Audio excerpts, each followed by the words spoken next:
आज हम जानेंगे आखिर क्यों जरूरी है सिंगल यूज प्लास्टिक या फिर जिसे हम डिस्पोजेबल प्लास्टिक कहते हैं इसे बैन करना। क्या आप जानते हैं दुनिया भर में लगभग 9 अरब टन प्लास्टिक है। यह 4 माउंट एवरेस्ट के बराबर है और इसमें से सिर्फ 9% ही ऐसा है जिसे रिसाइकल किया जा सकता है। आज हम हर साल करीब 40 करोड़ टन कचरा पैदा करते हैं। हर दिन हर मिनट प्लास्टिक के कचरे से भरा हुआ एक ट्रक समंदर में फेंका जाता है। अगर हम सिर्फ भारत की बात करें, केंद्रीय प्रदूषण कंट्रोल बोर्ड के अनुसार भारत में हर दिन 25,940 टन कचरा उत्पन्न होता है। इनमें से 40% ऐसे प्लास्टिक होते हैं जो पानी के साथ नदियों में पहुंच जाते हैं, जिससे पानी भी दूषित होता है। लेकिन इसमें सबसे बड़ी जो प्रॉब्लम है वो है सिंगल यूज प्लास्टिक। तो आखिर क्या है सिंगल यूज प्लास्टिक और हम इसे क्यों यूज करते हैं ये भी जानते हैं। प्लास्टिक बहुमुखी, स्वच्छ, हल्का, लचीला और अत्यधिक टिकाऊ है। इस कारण की वजह से प्लास्टिक दुनिया भर में सबसे ज्यादा उपयोग के लिए जिम्मेदार है। कंटेनर, बोतलें, ड्रम, ट्रे, बक्से, कप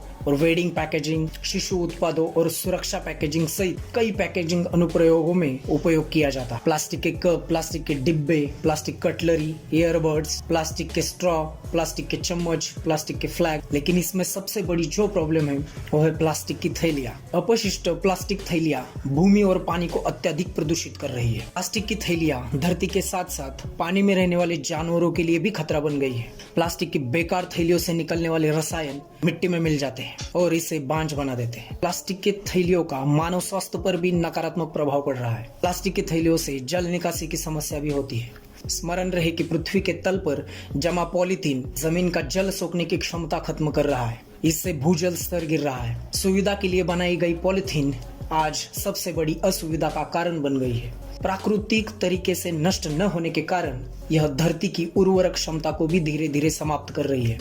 पॉलीथीन विघटित न होने के कारण न केवल मानव जीवन बल्कि संपूर्ण पारिस्थितिक तंत्र को प्रभावित कर रहा है। यदि इसे जलाकर नष्ट कर दिया जाए तो इसमें से CO2 और CO यानी कि कार्बन डाइऑक्साइड और कार्बन मोनोऑक्साइड जैसी गैसेस उत्पन्न होती है। पॉलीथीन के उपयोग से पानी, हवा, मिट्टी जैसे प्राकृतिक कारक प्रदूषित हो रहे हैं। प्लास्टिक के मलबे का सबसे अधिक दिखाई देने वाला प्रभाव सैकड़ों समुद्री प्रजातियों का दम घुटने और उलझाव है। समुद्री वन्य जीवन जैसे समुद्री पक्षी, व्हेल मछली और कछुए प्लास्टिक कचरे को अपना शिकार समझ लेते हैं। अधिकांश तब भूखे मर जाते हैं क्योंकि उनका पेट पहले से ही प्लास्टिक से भरा हुआ होता है। डिस्पोजेबल प्लास्टिक आइटम बायोडिग्रेड नहीं करते, वे सूक्ष्म कणों में टूट जाते हैं जो हमारे पर्यावरण को प्रदूषित करते। माइक्रोप्लास्टिक प्लास्टिक के छोटे कण जो सिंगल यूज प्लास्टिक के टूटने के परिणाम स्वरूप हमारे जल स्रोतों और यहाँ तक कि हमारे भोजन को भी प्रदूषित करते हैं। तो हम अपने पर्यावरण और खुद को बचाने के लिए क्या कर सकते हैं?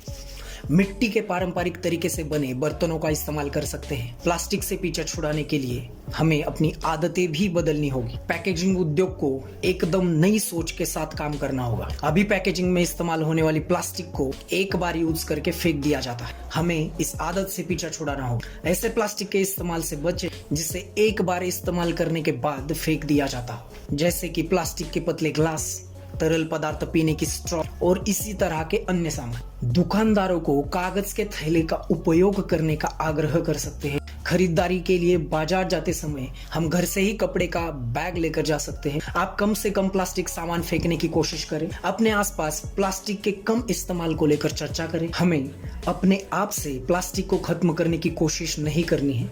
न पानी में, न जमीन पर और ना ही जमीन के नीचे प्लास्टिक खत्म नहीं होता है। आज हमारे देश में भी कई ऐसे सेंटर स्थापित हो गए हैं जहां प्लास्टिक रिसाइकल किया जाता है। अपने कचरे को वहां तक पहुंचाने की व्यवस्था करें। प्लास्टिक का निपटारा कर पाना गंभीर चुनौती है। प्लास्टिक 500 से 700 साल बाद नष्ट होना शुरू होता है और इसे पूरी तरह से डिग्रेड होने में 1000 साल लग जाते हैं। तो इन सारी बातों से हम क्या सीख ले सकते हैं? हमें आज से ही सिंगल यूज प्लास्टिक को यूज करना छोड़ना होगा। उम्मीद है कि आपको यह वीडियो पसंद आया होगा, तो इसे लाइक करिए, कमेंट करिए, सब्सक्राइब करिए। धन्यवाद। जय हिंद।